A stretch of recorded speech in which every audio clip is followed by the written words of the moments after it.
Thanks for coming, everybody.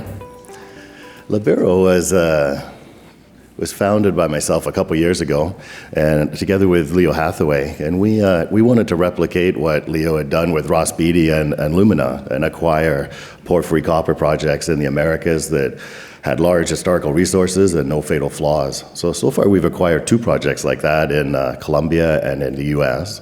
And we were also looking for exciting porphyry exploration projects. And we've just acquired, in January we acquired our first one in BC, and we've actually acquired a second one now as well. We have 93 million shares out, so today, because we're, until recently, not very well-known company, we'd only just started telling people about the company this year, we still only have a 15 million market cap, so it's still very early days. We've got a very experienced geology team led by Leo Hathaway and Dave Thomas and Rob Pease on our board, who founded Terrain with the de-risked the Mount Milligan project. And Bill Bennett, he was the ex-Minister of Mines in BC for 16 years, and there's no one more knowledgeable about dealing with First Nations in BC or government permitting. This is a bit of the track record of our team. Leo with Lumina, they de-risked those porphyries and sold them for about $1.5 billion last cycle. And Rob with Terrain, when he de-risked Mount Milligan and sold that to Thompson Creek. So we have a lot of history of de-risking porphyries and selling them to majors. Here's our current valuation based on the pounds in the ground. We have about 11 billion pounds of copper equivalent. So on our current valuation, that's only 1/10 of a penny per pound. And these projects, they typically sell for about 4 pennies per pound. So that's 40 times what our current valuation is. This is our flagship project in Macoa, in Colombia, called Macoa. So we acquired this last year from B2 Gold. B2 did some drilling there and got great results, but it's a copper moly project, so not so exciting for a gold miner.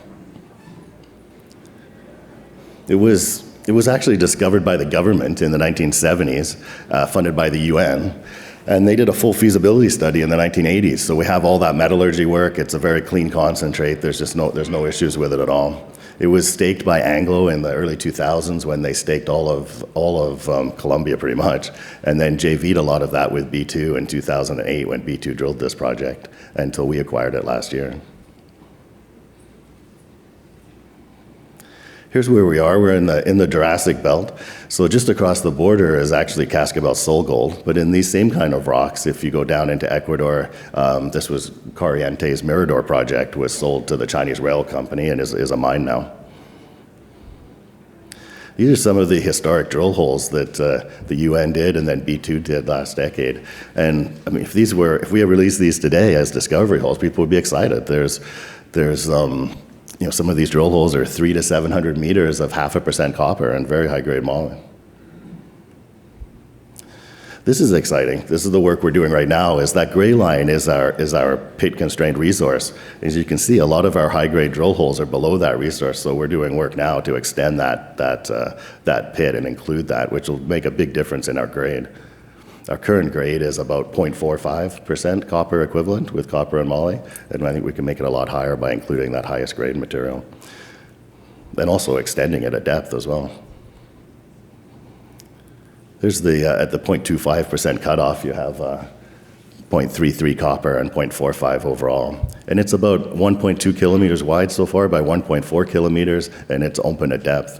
And what's also really exciting is we've discovered another soil anomaly to the east of Macoa, which is actually higher grade soil anomaly than Macoa. So we're currently drill permitting that, and it would be a game changer for the deposit if we have a second discovery there. And we're currently drill permitting this project, and what took a long time was getting the government clearance that we were not within our area of influence. There was no indigenous tribes, and we've got that back now that cleared that that's not the case. So the rest of the drill permitting process will go quickly. This is our second project, is another porphyry project similar to Macoa in Colorado.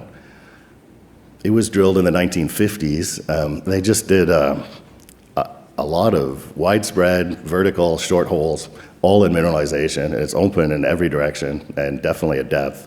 It could easily be 2-3 times this, so it's 700 million tons already. But for us, this is just it's very low holding cost, so a low cost leverage to copper price in the future.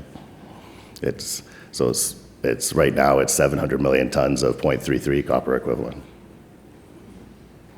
And this is why we're here. This is our latest project, is Big Red in the Golden Triangle in northern BC. This is actually our ridge target, so that was the first discovery.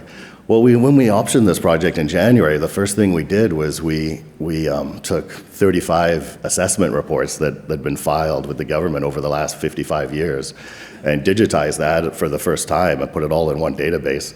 And this one showed up as an obvious target. It had high-grade talus samples, because it's not really soils here. So it's really, when people talk about soils in this part, it's really talus. And all over the top of that ridge is very high-grade talus samples. They go for more than a kilometer. Here's where we are. You can drive to the project. We're just past Telegraph Creek at Glenora at the end of the road, and then helicopter to the different targets on the project is less than 10 minutes. And so far, we've discovered 2 porphyry gold-copper targets here. This is a view of the different targets so far. So Ridge and Copper Bowl is what we're going to focus on today. But Poker is an exciting epithermal target as well, which we'll focus on next summer, or have a look at next summer. This is overlaid the historic talus samples with our current. This summer we did reconnaissance sampling over large areas, and we've got some chip sampling really came back, and it confirmed the ridge discovery. So we had a result of 5 grams over 50 meters, and this is outcropping rock. And it's tough to sample because there's not a lot of outcropping rock. It's mostly talus there. And then in Copper Bowl, where we had a 3-kilometer long copper anomaly, and we've discovered 250 meters of almost 3 grams gold. So once we drill that, if the drill hole shows what was in the outcropping rock, that would be a major discovery. So this is back to the ridge target, the one that was at the bottom of the last slide. This is taking those talus samples and contouring them at 0.5 gram. So at 0.5 gram contours, it's over a kilometer. And the average, actually, of all of those samples was 1 gram. Then if you overlay this beside GT Gold saddle deposit, you can see this. So we've done this on the same scale, same colors. So it's a very similar looking target. So that was Ridge, and then look, Copper Bowl is a couple kilometers to the north, and that's what we'll have a look at now. So we got back sampling on a ridge there that was 250 meters of almost 3 grams, and within that 100 meters of 6 grams, and it's definitely in the moissanite. So this is what it looks like in a picture. As I was saying, it's hard to sample. So to get above the talus, you have to go pretty high up that ridge. So that's what we did, sampling along that. And the guys are up there right now sampling that on much shorter intervals as well, and going down the side. So you can see the black dots at the bottom. Those are outcropping rocks. So we're sampling those as well. But then once you get into the valley, it's full of glacial till. So once we get the drill rig up there, we could drill all of this, but hard to surface sample. And those drill permits are what we're currently waiting for. So they're any day we're expecting them, and everyone's ready to go. So we'll have drill results from Big Red in October, November time, which could be a new discovery in the Golden Triangle. So that's it. I'll have questions next door, and thank you, Glenn.